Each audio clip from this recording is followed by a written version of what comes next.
Isang magandang araw mga ka-agri. Today po ay March 6, 2025. Balita ko lang po sa inyo ang napaka-rare po na happenings sa amin dito.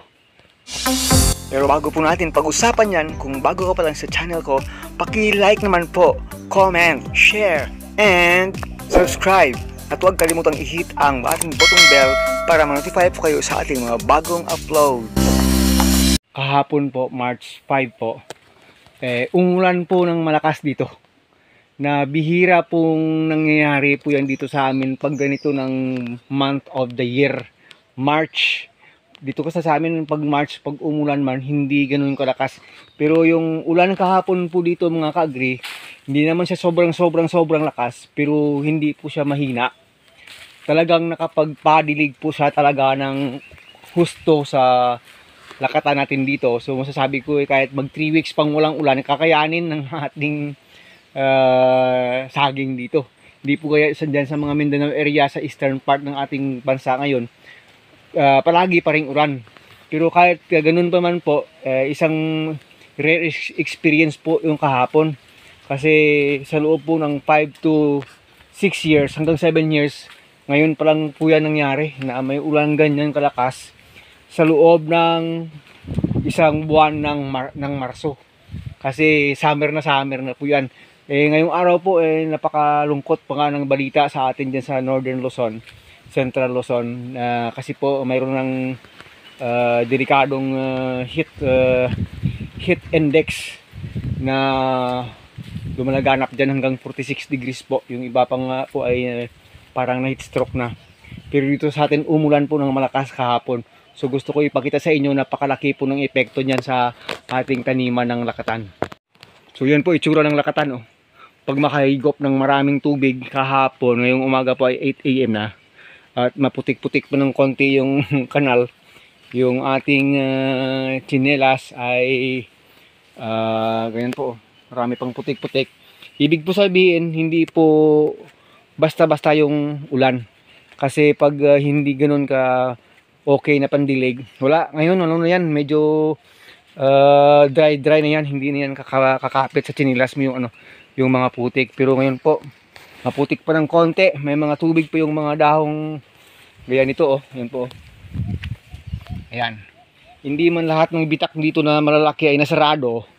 Pero mostly po.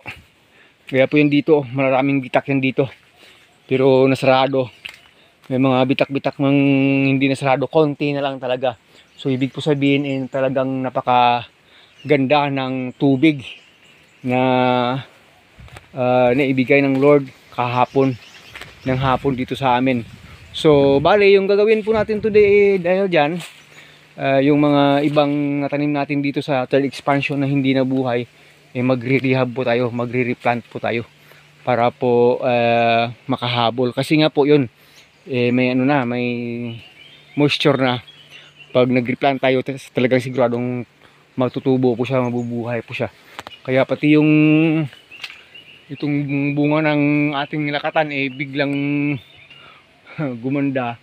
At pati na rin yon, medyo bilis yung kanyang development kasi nga nakahigop ng maraming tubig kahapon hanggang kagabi. So iba talaga itsura, sabi ng isang kaibigan natin, ang ulan kasi sir mayroon niyang nitrogen content pag pumunta ng dahon lupa nahihigop ng ating mga saging, biglang nagiging green yung ating mga pananim. Tama po, mayroon po yung dalang nitrogen. So iba talaga yung natural nitrogen galing ng tubig ulan sa ating mga sagingan. Yan po. So kung sa iba ito, pag ganito kalakas yung ulan, spray ka agad yan fungicide, insecticide. Dito wala po yan. Palagi natin sinasabi sa inyo, hindi po ganun yung practice dito. Ako kahit buong rainy season na dumaan dito, nag-wood vinegar lang tayo So pasalamat tayo sa Panginoon ng isang tawag experience kahapon na napakaganda po. Ibig po sabihin, itong ating tinanim na nag-uumpisa ng magbunga, yung mga lumabas na bunga ngayon ay sigurado po na lulusog at lalaki yan bago ma-harvest. Kasi mahigupin na tubig sa loob ng isang buwan Kasi kahit isang buwan hindi nga umulan dito kasi dati itong Basakan, may moisture po talaga sa ilalim. Lalo na po pag nag-ulan-ulan pa. Prayer ko nga sana April, kahit first week of April ay may bumagsak pang medyo makapal na ulan. Nako, thank you Lord talaga. Yun lang palagi yung pinagdadasal natin araw-araw mga ka-agri, na masustain ng ulan itong ating lakatan, na hindi na tayo maghihirap pa sa paghanap ng remedyo para sa pandilig sa kanila. So maraming salamat Lord. I want to thank the Lord talaga dahil nabigyan tayo ng magandang ulan ngayong panahon talaga ng tag-init talaga. Summer time, papasok na talaga yung tag-init mga ka-agri. So yun po, maraming salamat na rin sa inyo. Shout out po sa lahat nating mga kaibigan dyan, sa mga nagko-comment sa negative comments. Salamat, especially po salamat ng marami sa mga positive comments, sa mga nagbibigay ng kanilang payo, at saka mga nagbibigay ng kanilang suggestion. Maraming salamat po, malaking bagay po sa akin yun. Nagsishare tayo dito ng wisdom sa pagtatanim ng lakatan, pero sinasabi ko po palagi sa inyo, hindi ko po yun monopolize. May alam po kayo na hindi ko alam, yun po yung totoo. Pag naalaman niyo dito yung technology at na-apply pa ninyo yung andyan na sa inyo, talagang gaganda po ang ating kinabukasan sa pag-agrikultura. So yun, sabi ko nga, dahil lumakas yung ulan, alam ko may susunod na naman nalalabas na mga bunga, kasi makakahigop sila ng maraming tubig. Mapo-force na naman yung bagong labas na mga dahon na magaganda. Ito na naman yung na-spot ko nasusunod na magbubunga. Ito po, kasi po yung nakita ko pong dahon dun parang plug leaf na yan. Plug leaf na yan. So tandaan niyo po, malapit yan dito sa punong pinutol na yan. Siya yung nakita kong pwedeng susunod na lalabas na, kasi plug leaf na po yan.